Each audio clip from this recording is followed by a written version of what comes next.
Dokter terbaik lulusan Jerman bilang mustahil.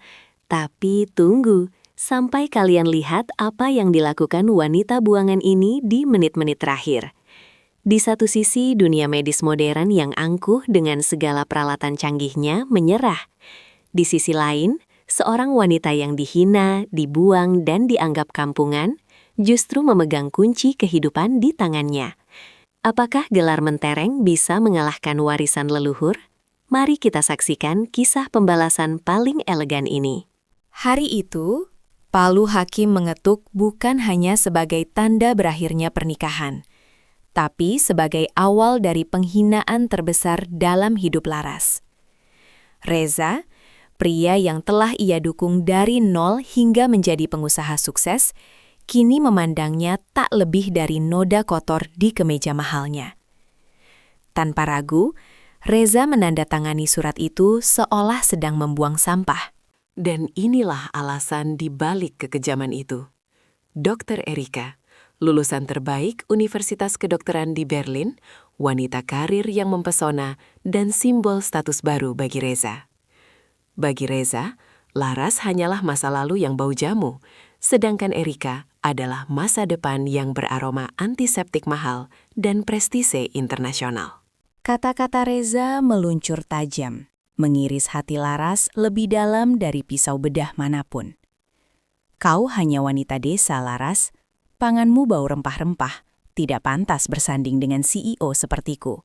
Lihat Erika, tangannya menyelamatkan nyawa dengan teknologi, bukan dengan akar-akaran tidak berguna sepertimu. Kesombongan itu begitu pekat, hingga menyesakkan dada. Bahkan Laras tidak diberi waktu untuk berkemas dengan layak. Ia diusir seperti pengemis dari rumah yang dulu ia rawat dengan penuh cinta. Barang-barangnya dilempar ke jalanan beraspal panas. Namun, lihatlah apa yang paling ia khawatirkan.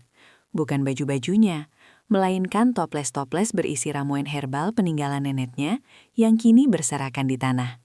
Dengan tangan gemetar, Laras memunguti satu persatu akar ginseng dan kunyit putih itu. Bagi Reza itu sampah, tapi bagi Laras, ini adalah nyawa. Saat mobil sport Reza melaju kencang, cipratan air kotor mengenai wajah Laras. Namun wanita itu tidak lagi menghapusnya. Di matanya kini mulai tumbuh benih tekad yang membara. 3 bulan berlalu. Takdir memiliki cara unik untuk memutar roda kehidupan. Di rumah sakit termewah di kota, tempat Dr. Erika menjabat sebagai kepala spesialis, sebuah keadaan darurat tingkat tinggi sedang terjadi. Malam itu, bukan pasien biasa yang datang, melainkan seseorang yang bisa mengubah nasib semua orang di ruangan itu. Pak Sentot Wijaya, CEO Grup Nusantara, konglomerat yang memegang kendali ekonomi setengah negara ini, tiba-tiba kolaps. Reza, yang perusahaannya sangat bergantung pada investasi Pak Wijaya, terlihat lebih pucat daripada pasiennya. Jika Pak Wijaya meninggal malam ini, maka kerajaan bisnis Reza juga akan runtuh seketika. Dr. Erika langsung mengambil alih komando. Inilah panggungnya. Dengan percaya diri setinggi langit, ia memerintahkan penggunaan alat-alat impor dari Jerman yang harganya miliaran rupiah. Ia meyakinkan Reza bahwa di tangannya Pak Wijaya pasti selamat. Tenang sayang, katanya, ilmu kedokteran barat tidak pernah salah. Namun, tak ada yang menyadari kehadiran sosok di sudut lorong. Laras, demi menyambung hidup, kini bekerja sebagai petugas kebersihan di rumah sakit yang sama. Takdir benar-benar mempertemukan mereka kembali. Tapi kali ini, Laras bukan lagi istri yang cengeng. Ia mengamati gejala yang dialami Pak Wijaya dari kejauhan dengan mata terlatih seorang tabib. 1 jam berlalu, dan kesombongan Erika mulai retak. Obat dosis tinggi yang ia suntikan justru membuat detak jantung Pak Wijaya semakin lemah. Mesin-mesin canggih itu berbunyi nyaring seolah mengejek ketidakmampuan dokternya. Analisa medis Erika buntu. Ia tidak bisa menemukan penyebab racun yang menyebar di tubuh sang CEO. Reza kehilangan kendali. Investasinya, masa depannya, semua tergantung pada nyawa pria tua di meja operasi itu. Ia mulai membentak para staf medis, bahkan Erika pun tak luput dari amarahnya. "Lulusan Jerman katamu, kenapa dia malah makin sekarat?" teriak Reza, suaranya menggema di lorong steril itu. Dokter Erika akhirnya menyerah. Dengan suara pelan yang menyakitkan, ia memvonis bahwa organ dalam Pak Wijaya telah mengalami kegagalan total. "Persiapkan yang terburuk," ucapnya. Kalimat standar dokter yang terdengar seperti lonceng kematian. Ilmu pengetahuan modern telah mengangkat tangan. Di tengah kepanikan dan tangisan itu, suara langkah kaki yang tenang terdengar. Laras berjalan mendekat, bukan sebagai petugas kebersihan, tapi sebagai pewaris ilmu pengobatan kuno yang telah dilupakan zaman. Ia tidak membawa stetoskop, hanya keyakinan. Reza yang melihat mantan istrinya berseragam cleaning service langsung merasa jijik. "Mau apa kau di sini? Mau mengepel muntahan?" hardiknya. Erika pun ikut mencibir. "Usir wanita kotor ini, dia membawa kuman ke area steril." Namun Laras tidak bergeming sedikit pun. Dia tidak sakit jantung, dia keracunan angin duduk yang terjebak di meridian hati, ucap Laras tenang. Alat-alat canggihmu tidak bisa mendeteksi aliran Qi yang tersumbat. Kata-kata itu terdengar konyol di telinga mereka yang mendewakan sains barat. Tawa penghinaan meledak. Angin duduk, meridian, istilah-istilah itu dianggap lelucon di rumah sakit bertaraf internasional ini. Reza mendorong bahu Laras kasar. "Pergi kau, jangan bikin malu aku lebih dari ini." Erika menambahkan, "Dasar dukun kampung." Namun tawa mereka terhenti seketika saat tubuh Pak Wijaya kejang hebat. Matanya memutih. Ini adalah fase kritis terakhir. Erika kembali mencoba melakukan CPR, tapi sia-sia. Kematian sudah di depan mata. Reza jatuh terduduk, melihat kekayaannya melayang pergi. Dalam keputusasaan, istri Pak Wijaya yang sedari tadi diam melihat ketenangan di mata Laras. Naluri seorang istri berkata lain. Ia menerobos blokade dokter dan memegang tangan Laras. "Lakukan," bisiknya. "Apa saja, asal suamiku selamat." Reza mencoba protes. "Bu, dia cuma tukang pel." Tapi bentakan sang nyonya besar membungkamnya. Laras tidak meminta peralatan bedah atau obat impor. Ia merogoh saku celana kerjanya yang lusuh, mengelarkan bungkusan kertas coklat kecil. "Saya hanya butuh segelas air hangat," pintanya. Permintaan yang begitu sederhana di tengah ruangan yang penuh teknologi miliaran rupiah itu terasa surreal. Semua mata tertuju pada gelas kaca biasa itu. Laras menaburkan serbuk herbal yang ia racik sendiri dari resep leluhurnya. Bubuk itu larut, mengubah air menjadi hijau zamrud yang berkilauan. Tidak ada reaksi kimia yang meledak-ledak, hanya aroma menenangkan yang tiba-tiba memenuhi ruangan berbau obat itu. Dokter Erika tidak tahan lagi. Egonya sebagai dokter lulusan Jerman tercabik-cabik. Ia maju hendak menepis gelas itu. "Kau mau meracuni pasienku dengan air comberan?" teriaknya. Namun, tangan halusnya ditahan kuat oleh kepala pengawal Pak Wijaya. "Biarkan dia," perintah sang nyonya. Ruangan itu hening, lebih sunyi dari kuburan. Laras dengan kelembutan seorang ibu, meminumkan ramuan itu sedikit demi sedikit ke mulut kaku Pak Wijaya. Reza menutup matanya, yakin bahwa ini adalah akhir dari segalanya. Ia sudah membayangkan dirinya bangkrut dan dipenjara. Detik demi detik berlalu seperti tahun. Tiba-tiba, sebuah keajaiban terjadi di depan mata mereka. Warna kulit Pak Wijaya yang abu-abu perlahan memerah. Suara bip di monitor berubah menjadi irama yang teratur dan kuat. Grafik yang tadinya datar, kini melonjak naik dengan stabil. Para dokter ternganga. Erika panik memeriksa kabel-kabel monitor, mengira alatnya rusak. "Tidak mungkin, ini mustahil secara medis," gumamnya histeris. Bagaimana bisa segelas air keruh mengalahkan obat-obatan terbaik Eropa? Logika mereka hancur berkeping-keping. Puncaknya, Pak Wijaya terbatuk keras, memuntahkan lendir hitam pekat dari kerongkongannya. Itu adalah racun angin yang menyumbatnya. Setelah itu, ia menarik nafas panjang, seolah baru saja muncul dari dalam air. Matanya terbuka, jernih, dan sadar penuhnya. Hal pertama yang dilakukan sang miliarder bukan memanggil istrinya atau dokternya, melainkan memegang tangan kasar si petugas kebersihan.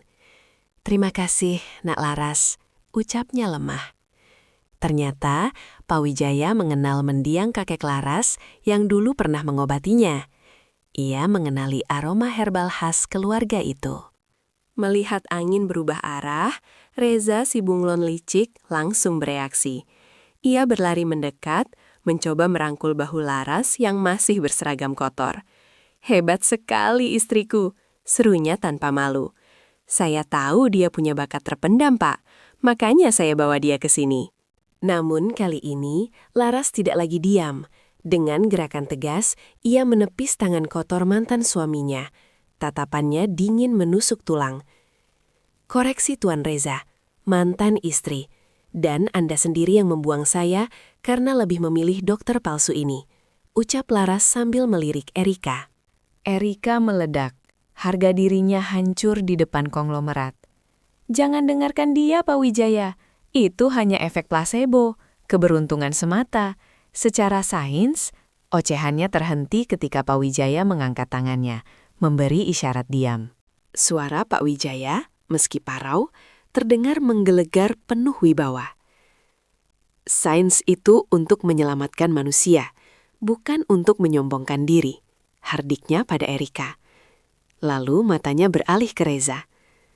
"Dan kau, pria yang tidak bisa menghargai berlian di tangannya, tidak pantas memegang bisnis apapun bersamaku." Vonis dijatuhkan. Detik itu juga, Pak Wijaya memerintahkan asistennya untuk membatalkan kontrak triliunan rupiah dengan perusahaan Reza. Reza jatuh berlutut, kakinya lemas. Bukan hanya kehilangan uang, ia akan di-blacklist dari seluruh dunia bisnis. Karirnya tamat. Nasib Erika tak kalah buruk. Direktur rumah sakit yang baru datang langsung mendapat teguran keras dari Pak Wijaya. Atas kelalaian dan arogansinya yang hampir fatal, lisensi praktek dokter Erika di rumah sakit itu dicabut saat itu juga. Ia diseret keluar oleh keamanan, persis seperti saat Laras diusir dari rumahnya. Pemandangan yang menyedihkan. Reza, pria yang dulu begitu gagah dengan jas Armaninya, kini merangkak di lantai rumah sakit memeluk kaki Laras yang berbalut sepatu kets murah. "Laras, tolong aku. Kita bisa mulai lagi. Aku hilaf, sayang," rengeknya. Air mata buaya mengalir deras. Laras menarik kakinya perlahan, seolah menghindari kotoran. Ia tidak marah. Ia hanya selesai. "Mas, air herbal ini bisa menyembuhkan penyakit," ucap Laras. Lembut namun mematikan. Tapi tidak ada ramuan di dunia ini yang bisa menyembuhkan hati yang busuk. Kita selesai. Sebagai rasa terima kasih, Pak Wijaya tidak memberikan uang receh. Ia menyerahkan cek kosong dan akses penuh untuk Laras membuka pusat pengobatan herbal modern yang ia impikan. "Dunia medis butuh keseimbangan, Nak, dan kamulah penyeimbangnya," ujar Pak Wijaya tulus. Waktu berlalu cepat. Dukungan dari sang konglomerat mengubah hidup Laras. Dari petugas kebersihan yang dihina, ia bertransformasi menjadi pemilik klinik kesehatan holistik termewah di kota. Ia membuktikan bahwa tradisi dan modernitas bisa bersatu di tangan yang tepat. Sementara itu, karma bekerja dengan presisi yang mengerikan. Perusahaan Reza bangkrut total. Aset-asetnya disita bank. Kini, ia hanya bisa menatap wajah mantan istrinya yang bersinar di sampul majalah bisnis, sambil meratapi kebodohannya di halte bus yang dingin. Dokter Erika pun harus menelan pil pahit. Ditolak di semua rumah sakit besar karena reputasinya yang hancur. Ia kini bekerja di klinik pinggiran dengan gaji pas-pasan, melayani pasien yang dulu ia anggap tidak level. Kesombongannya telah merenggut segalanya. Suatu hari, Reza mencoba mendatangi klinik Laras, berharap belas kasihan. Tapi kali ini, satpam yang dulu mengusir Laras, yang kini telah direkrut Laras, menahannya di gerbang. Laras hanya melihat dari balkon kaca lantai atas, lalu berbalik badan tanpa menoleh lagi. Laras belajar satu hal penting. Dendam terbaik bukanlah menghancurkan musuh dengan tangan sendiri, melainkan menjadi begitu sukses dan bahagia hingga keberadaan mereka tak lagi relevan. Ia memaafkan masa lalunya, tapi tidak akan pernah melupakannya. Segelas air herbal, sederhana, murah, dan alami. Namun di dalamnya terkandung kearifan yang tak ternilai. Ia menjadi saksi bisu jatuhnya kesombongan dan bangkitnya ketulusan. Ini bukan sekedar obat, ini adalah identitas Laras. Publik pun berpihak pada sang pemenang sejati. Kisah Laras menjadi inspirasi bagi banyak wanita. Sementara nama Reza dan Erika menjadi contoh buruk tentang bagaimana arogansi bisa menghancurkan karir dalam semalam. Jangan pernah menilai seseorang dari pakaian luarnya. Dan jangan pernah meremehkan warisan leluhur hanya karena silau dengan kemajuan zaman. Karena ketika teknologi menyerah, alamlah yang akan mengambil alih. Namun, apakah Reza akan diam saja menerima kehancurannya? Atau dia sedang merencanakan sesuatu yang lebih licik untuk merebut kembali harta yang ia anggap miliknya? Kisah Sang Ratu Herbal belum berakhir. Sampai jumpa di episode berikutnya.